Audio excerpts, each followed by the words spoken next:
What's up is down, what's left is right. Chasing stars and holding you. Well, another Bills football season comes to an end, and it's a disappointing end for sure. What's ahead? What happened? I'll have some thoughts coming right up.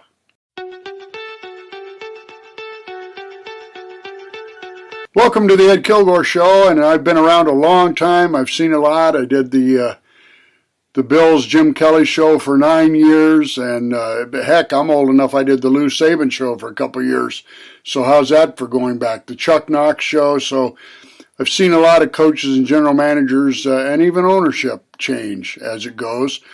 Before we get into this specifically, and I have several things I'd like to share with you, and then would love to hear what you think, I'd like to thank my sponsors. Atwell Eye Care, they did cataract surgery on both my eyes last summer, and just fantastic, life-changing even. My vision now is absolutely perfect. Close up, I have to use the glasses, but everything I can see is absolutely perfect, so thanks to Atwell. Blue Tusk Tech of Orchard Park, they'll fix your computer needs, anything you need, especially used computers and Macs they specialize in, but they're tremendous people. And also Global Vending Group of Buffalo. They're distributing book vending machines all around the world to help child literacy. So a big shout out to them. First, I'd like to talk about Josh Allen. He's still the catalyst, the motor, the window of opportunity for the Bills to finally win a Super Bowl. And another year has passed. First of all, one thing I think we don't notice enough or say enough about with Allen, despite his on-field talents, which are obvious, he's extremely strong-minded, tough-minded, has mental toughness, and plays hurt. Since his rookie season, Josh Allen hasn't missed a start. He's started over 80 straight NFL games. And when you play the kind of style he does, that is saying something, because all the quarterbacks that throw the ball but run the ball, and that's why Patrick Mahomes of the Chiefs now, you notice he doesn't do any quarterback sneaks or short touchdown runs anymore because of the fear that he'll be injured. He lost half a season with a quarterback sneak at Denver 2-3 years ago now, and tore off his kneecap. So the Chiefs are very hesitant to allow him to run until he escapes the pocket and gets a third down, and he did that some in the Bills' disappointing loss to the Chiefs here on Sunday night in Orchard Park. But Josh Allen is still the guy, and I am absolutely amazed and stunned and shocked at some of the negative comments made about him, not only by his own fans, but by a lot of national commentators, and I think it's just laziness on their part. For some reason, NFL statistics don't give enough weight to the success of a quarterback rushing statistics. Allen, with his running production, makes him unique, and I still strongly believe that the only reason that the Bills haven't won a Super Bowl is not because of Josh Allen, it's because of the lack of defense when it mattered.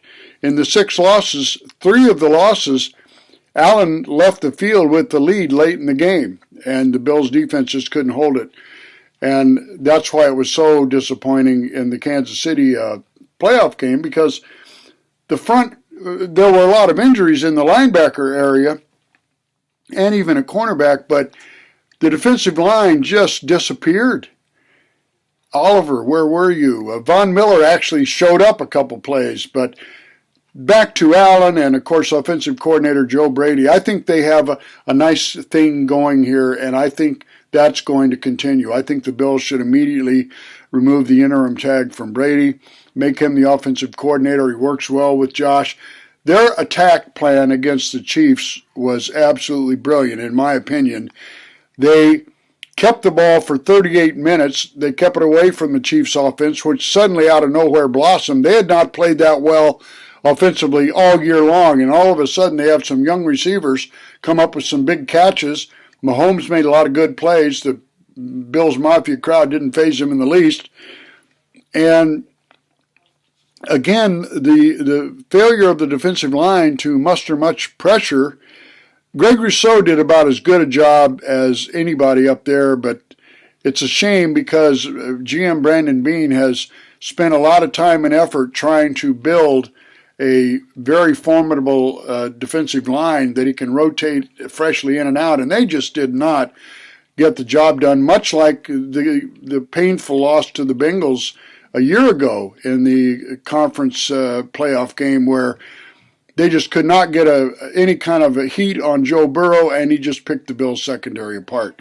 But offensively, the Bills took what was there. The Chiefs were not going to encourage Allen to throw the ball downfield, and they have a very, very solid secondary that covers well. There weren't a lot of empty spaces and a lot of separation in the receivers, and Allen had to improvise his game plan to be patient. And the Bills put together, 4 very long 10, 12-play drives and kept the ball away from the Chiefs' offense while also matriculating down the field and scoring points. The Chiefs had only given up 24 or more points one time all year long. The Bills had 368 yards of total offense. Allen was again magnificent. He scored 2 rushing touchdowns, and his passing touchdown to Khalil Shakir was as nice a play as I think I've ever seen in all my years of covering the Bills. He was forced out of the pocket, rolling to his left. Shakir was in the back corner of the end zone, and just as Allen threw the ball anticipating where Shakir would be, he was there right in the near corner of the end zone. Allen winged it while running away from pressure, and it was a perfectly thrown ball and a perfect catch by Shakir. Allen, though, is also an incredible leader. After the game, after Tyler Bass had missed the field goal, and by the way, the winds were very, and I'm not making, he missed it, and he missed a big field goal against the Steelers as well.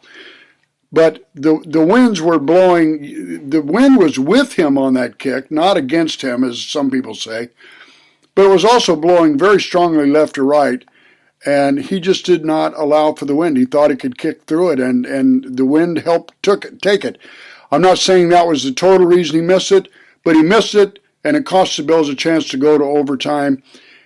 Mahomes had plenty of time left on the clock, so it may not have mattered anyway, but Tyler Bass, walking off the field, the loneliest guy out there, and nobody feels worse than him. Josh Allen puts his arm around him and says, hey, we're in this together, we're a team. And that may sound trite and cliche-ish, but that's the kind of leadership you need, and Allen has it, along with his incredible physical abilities.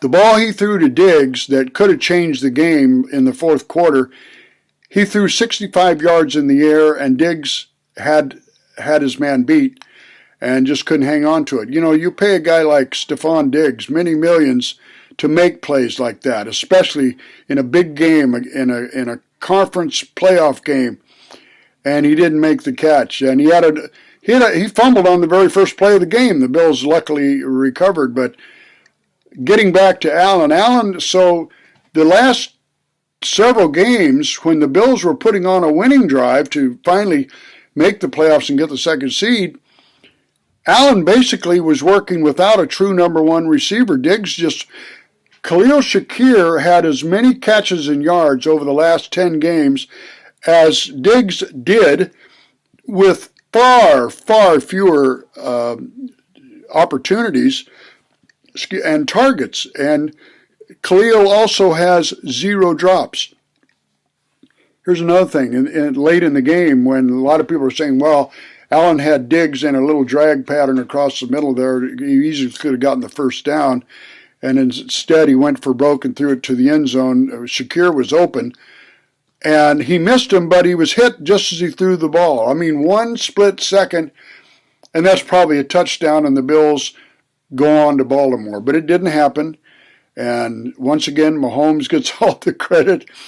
They're now 3-4. The Bills have won 3 and they've won 4, but 3 of those wins by the Chiefs have been in the playoffs, and they are very well coached. They've improved their defense tremendously. And that's one of the things that I think General Manager Brandon Beane is going to have to focus on. But he's got the quarterback. Allen turns 28 next season, so he's still got a window there. Even with his style of running the football, I think he's big enough, strong enough, in shape enough, mentally tough enough to continue the style, not in every game, but in important games where he gets first downs and touchdowns inside the 5 with his legs. No other team, and not even Jackson of the Ravens, is as strong as Allen is when he gets down near the goal line. He's just all but unstoppable. And the strength of the arm, the accuracy, all those things, he just needs some help. And I think in the offseason, Brandon Beane is obviously going to be focusing on the defense. What can you do there? You're stuck in some ways. Will Von Miller be back for his high price tag? It's going to cost the Bills a huge number, whether he goes or stays. Miller, to his credit, at least did show up in the last couple games. He made a couple good hurries in this game against Mahomes, but he's not the dominant player he once was. He may never be, but it's at least worth considering what they do when they weigh it, when Beane weighs it against the salary cap, what he can afford to do and what he can't afford to do. So a lot of decisions are going to be made. Another plus, thank goodness, in this draft, Dalton Kincaid has just been tremendous. He's been every bit as good as the Bills thought he would be. I know Allen had a little bit to do with his selection in the first round out of Utah State, and it's been well worth it. He's going to emerge even better next year. He's going to be targeted into the offense even more, and I really like him. So the Bills just need to have a very good draft. The Chiefs went from a very average defense to an outstanding defense in 1 year. They had 2 years ago, they had a draft class that improved their defense. They got younger, cheaper, and faster. And I think that's where the Bills are headed. I love our safeties, Hyde and Poyer, but for their cost, their price tag now, and they're both on the upside of 30, safety is going to be one area of concern. The linebacking core just needs to be healthy. You can't have A.J. Klein out there trying to cover Travis Kelce. It's just not going to work. The Chiefs knew that. They took advantage of it. So once again, the Bills are sitting at home watching. But the despair that I see in a lot of the Bills fans and a lot of the media, quick to say, well, the honeymoon is over. The window is closing. No, it's not. Not at all. As long as you have a healthy Josh Allen to build around, there's always the chance that you're going to stay healthy enough, which didn't happen this year, and it didn't happen last year, and it may never happen. But you've got the quarterback. That's the hardest piece of the puzzle right there.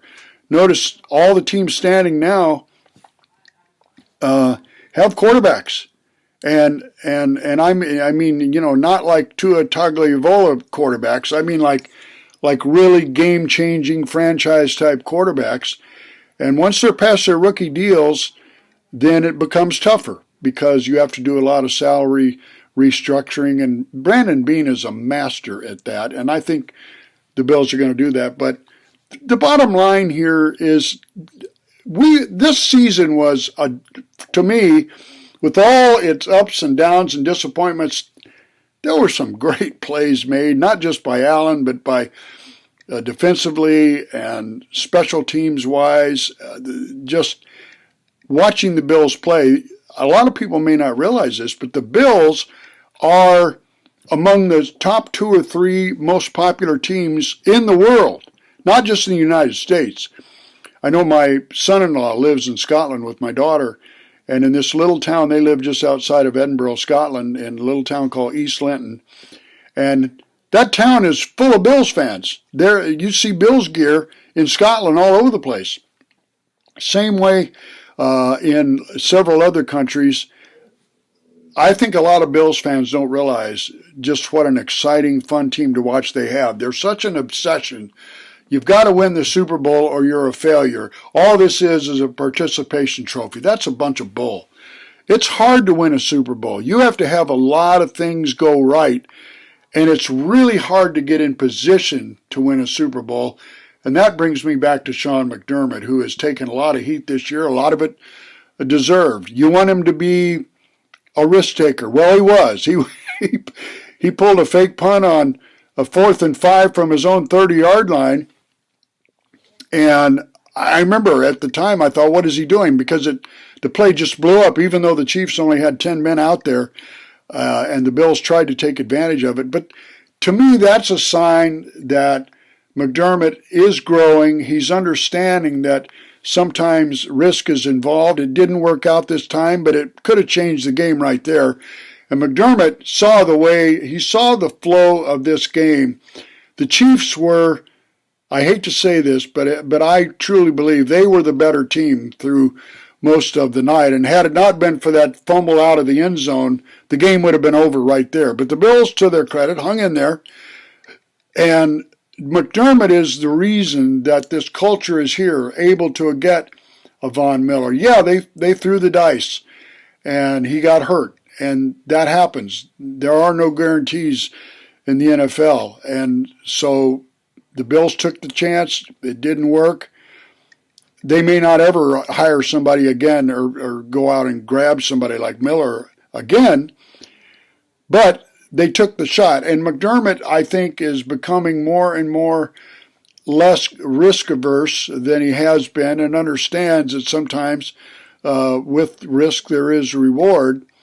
And you have to play to win. And he has sent that strong message throughout his term. And the Bills love him. They're behind him 100%. After that big hit article halfway through the season, the Bills rallied around McDermott. And actually that seemed to be a catalyst for their bouncing back from 6-6 to finish 11-6 and get the second seed. And they were really playing well when they got, again, hit in the very vulnerable place against Kansas City in the linebacking core, because if you can't cover Travis Kelce over the middle, then you're doomed.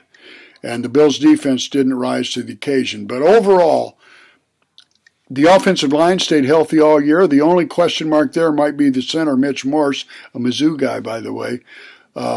Making a lot of money. He's getting up there in age. I'm not sure what his future will be, but the rest of the offensive line is set. They had a good year. Allen was one of the least sacked, although a lot of that is his agility, but he was one of the least sacked quarterbacks in the NFL, and he didn't get sacked against the Chiefs. Unfortunately, the Chiefs couldn't get Mahomes down either, so it was a wash there. But I'm very optimistic about what's ahead in 2024. It's going to be a different-looking team. There are going to be a lot of veterans not re-signed. They're going to depart. You're going to get some younger players. They may make mistakes early. But, again, you've got a quarterback who is a winner, a leader. He's very, very mentally tough, and that transfers to his team. And McDermott is the guy that has created the culture, along with Bean and others, has created the culture where players, free agents, want to come here. Now, can the Bills afford some of them? I don't know. But coming up in the draft, I think they have to have a strong draft. It's going to have to include some people that start right away. But I see that as a very strong possibility. They can do this thing. And the window is not closed. It's not time to jump off the bandwagon and let's go hire Bill Belichick. Yeah, what a brilliant move that would be. Once he lost Tom Brady, he was toast. So don't despair. Listen, this is a really, really fun team to watch. Allen, for my money, is the best quarterback in the NFL. Yeah, I'm somewhat prejudiced, but I also see every play. We don't just see the highlight packages of Josh. We see the warts too. He's cut down on the risk-taking and the turnovers and has become more patient. He's getting older, but he's getting wiser. And I think with Joe Brady as his offensive coordinator, hopefully that will work out and he won't be stolen away. Then the Bills have an excellent window here heading into a new stadium, which is a subject for another day. And a final thought here on the Pegulas, especially Terry. Kim has been ill for a while now, and we wish her the best. But Terry has made mistakes, and he'll be the first to admit it. I worked for him fairly closely at times for 4 years at East Management in Pittsburgh after I left Channel 2 and got to know him some. And he's a brilliant man. There's no question about that. His understanding of geology and financing and all that is just unbelievable. But he's a rookie, and he's a little bit, and he'll be the first to tell you this, a little naive when it comes to how to run like the Sabres. He thought he could go for the cup right away, and he was oversold on the talent he had. And he made some mistakes and is still learning from that. And the same thing with the Bills, but he got it right when he hired McDermott, who brought in Bean, who brought in a lot of other quality folks, changed the culture totally, and they're still in place. They're still here. And I think Pegula is not going to